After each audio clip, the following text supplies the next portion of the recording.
Salam sejahtera bagi kita semua. Kami dari kelompok 7 ingin menjelaskan tentang jamur Conidius coronalus. Next slide. Pertama-tama, izinkan saya memperkenalkan diri. Nama saya Atika Darayani, dan saya di sini dibantu oleh rekan saya. Yang pertama ada Jocelyn, Natasha, dan yang terakhir ada Puja. Next slide. Di sini kami akan menjelaskan tentang struktur, klasifikasi, dan modifikasi. Next slide. Langsung saja, yang pertama akan dijelaskan oleh Puja. Baiklah, sini saya akan menjelaskan mengenai struktur dari jamur Conidiobolus coronatus. Conidiobolus coronatus menghasilkan koloni yang tumbuh cepat, tampak kabur dan rata. Dari segi warna, koloni Conidiobolus coronatus muda itu tampak abu-abu krem. Namun karena bertambahnya usia, koloni berubah menjadi coklat muda. Conidiobolus coronatus berproduksi secara aseksual dan menghasilkan hifa berdinding tipis yang muncul secara tunggal maupun berkelompok dengan sedikit septa. Hifa ini berukuran 6-15 mikrometer. Conidiofor memiliki lebar 8-12 mikrometer dengan panjang 60-90 mikrometer dan menghasilkan conidiofor primer dengan diameter 25-45 mikrometer, bersel tunggal, bulat, dan memiliki struktur menyerupai puting susu di dasar yang membantu pelepasan conidia. Terkadang hifa akan menunjukkan halo eosinofilik yang mengelilingi tepinya. Hal ini disebut dengan fenomena Spendore Heopli. Hifa Conidiobolus coronatus muda divindualisasikan ketika dilakukan pewarnaan hematoksilin dan eosin, tetapi tidak dapat divisualisasikan dengan pewarnaan PAS atau silver. Hifa Conidiobolus memiliki sporangia tidak bercabang dan beberapa sporangia bulat yang menunjukkan eksistensi pendek dan tepat yang disebut juga dengan spora sekunder. Sporangia bulat bersel tunggal juga spora sekunder ini dikeluarkan dari sporangiofor pendek dan dapat melakukan perjalanan hingga 30 mm saat dikeluarkan.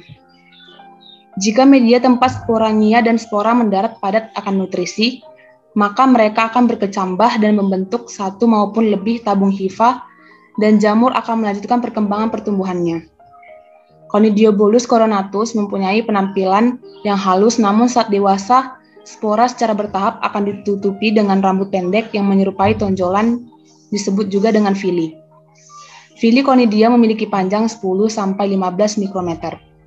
Adanya fili merupakan ciri dari Conidiobolus coronatus.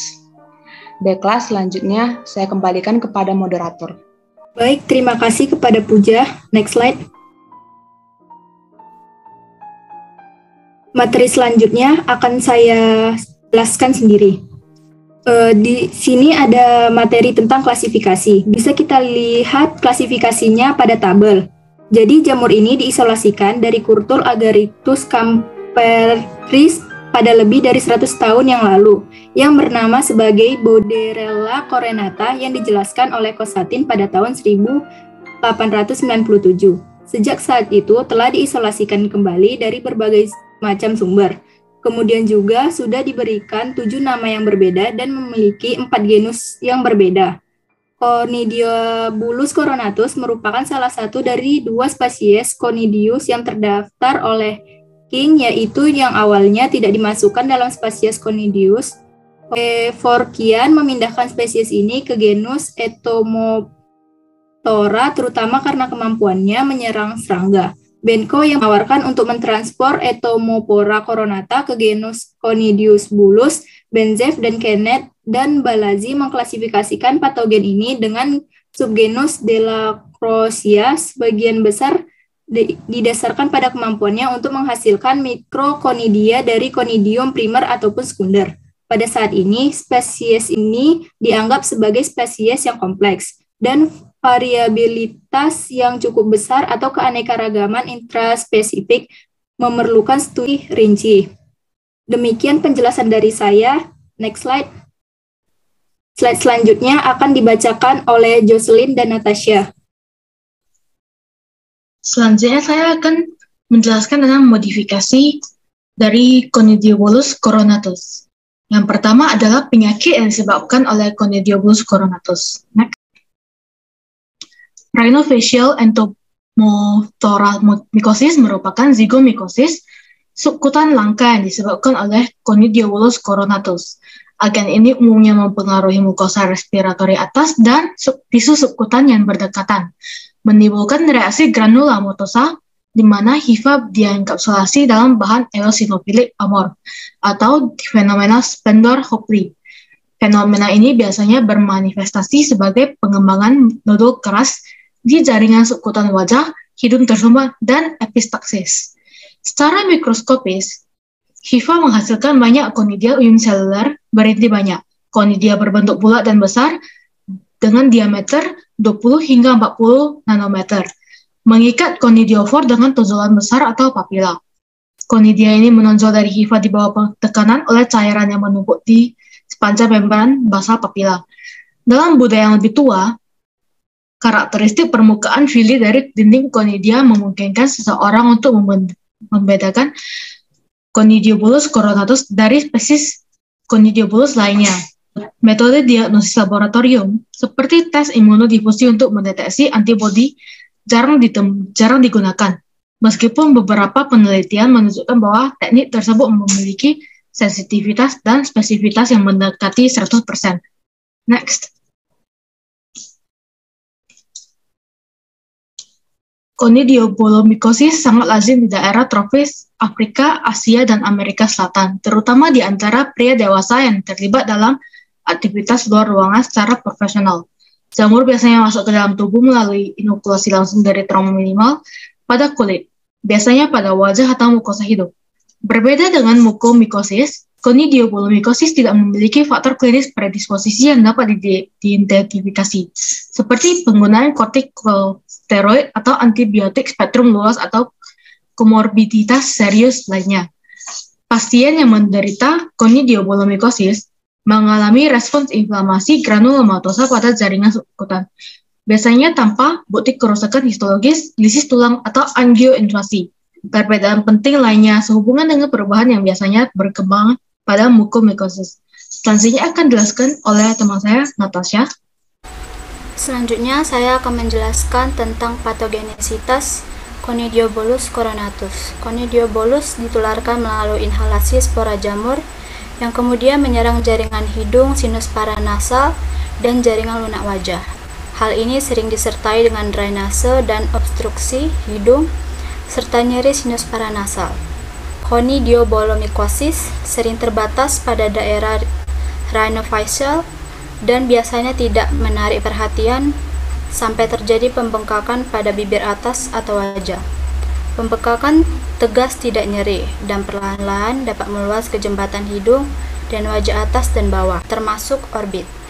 Deformitas bisa sangat mengesankan, namun karena tidak adanya angioinvasi, perluasan intrakranial jarang terjadi.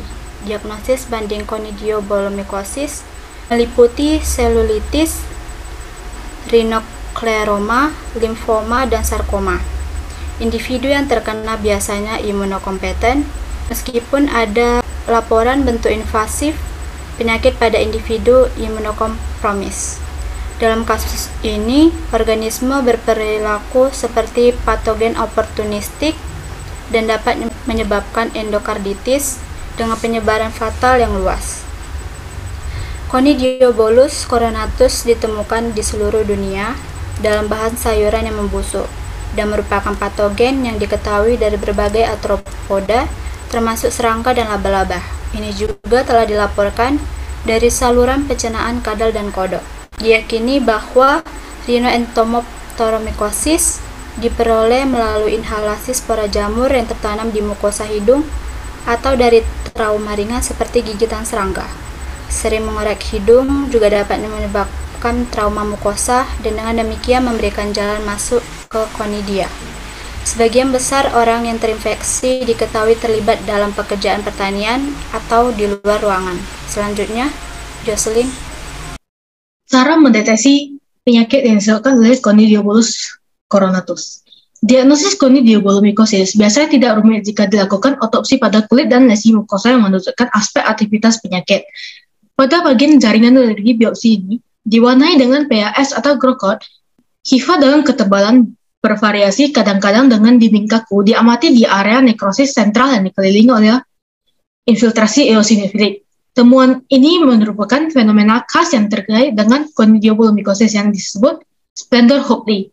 Pada pemeriksaan langsung di KOH 20%, jamur ini biasanya memproyeksikan HIV yang sangat besar dengan diameter 5 hingga 25 nanometer yang memiliki inklusi granular, percabangan tidak teratur, dan kadang-kadang sejumlah besar septa.